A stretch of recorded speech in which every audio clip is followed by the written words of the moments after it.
আগামীকাল বাড়িতে নারায়ণ পূজা, তাই আমি আর বাবা চলে গেলাম সন্ধ্যাবেলা পুজো সমস্ত কিছু বাজার করতে। প্রথমে গেছিলাম কলার দোকানে, সেখানে 4-5 থোকা কলা কিনলাম।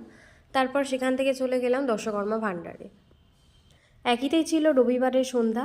তার মধ্যে হচ্ছে ঝড়ের কারণে অধিকাংশ দোকানই প্রায় বন্ধ। আর খুচরো খুচরো অনেক জিনিসই কেনার ছিল।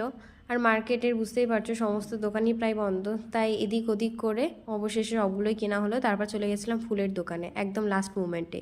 গিয়ে দেখি যে সব পচা ফুল, মানে অধিকাংশই প্রায় পচে গেছে, সেরম ফুল ওনারা হচ্ছে বিক্রি করছিলেন। তো দাঁড়িয়ে থেকে আবার আমি 5-6টা মালা গাঁথালাম। তারপর চলে এলাম বাড়ি।